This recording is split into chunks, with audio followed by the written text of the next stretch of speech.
روز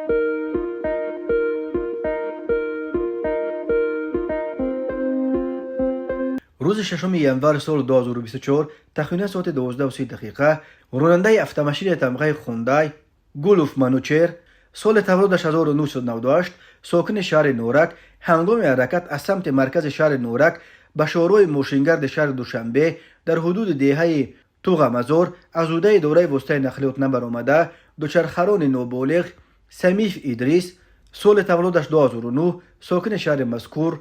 و حمیدوف صفی‌الله سال تولدش 2009 ساکن نویه دنقره را پخش نموده است. در نتیجه نابالغ حمیدوف جراحت‌های وزن جسمانی برداشته در جای حادثه به هلاکت رسیده است و نابالغ سمیف جراحت‌های گوناگون جسمانی برداشته در بیمارخانه بستری گردیده است. اوید به این حادثه تفتیشات ادامه دارد.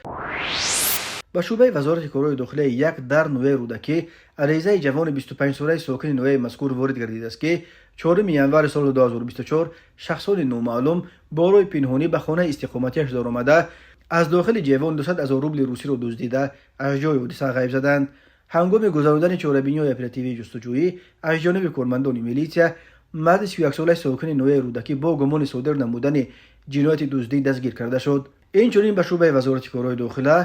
در نویه سینا با عریضه جوان 20 ساله ساکن نویه مذکور مراجعت نموده است که 5 دکمبر سال 2023 تقریبا ساعت 08:30 شخصان نامعلوم از نزد راه زیرزمینی کوچه اسپیچک شهر دوشنبه یک عدد تجهیزات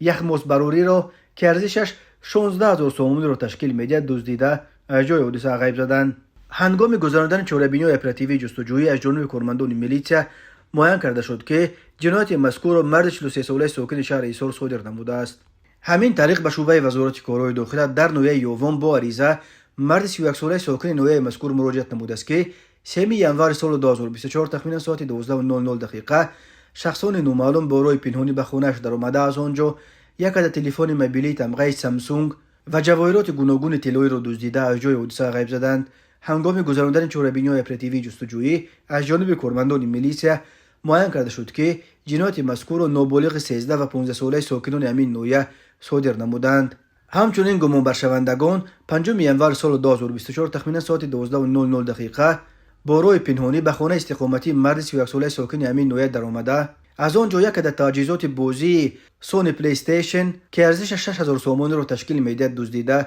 از جای حادثه غیب زدند. همین طریق ضمن برگزار نمودن چاره‌بینی‌های اپراتیوی جستجویی از جانب کارمندان میلیسیا مردان 32 28 و 43 ساله ساکنان شهر دوشنبه و نویه بلخی که یکی اشان پیش با ماده 244 قسم 2 کودکس جنایتی جمهوری تاجیکستان صادر شده است با گمان صادر نمودن جنایت دزدی دستگیر کرده شد. گمان بر شوندگان ماه سپتامبر سال 2022 هنگام در نویه سینا کوچه خویدولویف قرار داشتنشان وارد کارخانه مرد 50 ساله ساکن نویه رودکی شده از آنجا 10 عدد قالب‌های آهنین خشریزی را تصرف نموده از جای حادثه غیب زدند. ضرر رسونی شده 50,000 سوم را تشکیل می‌دهد. از روی حادثه‌های مذکور تفتیشات ادامه دارد.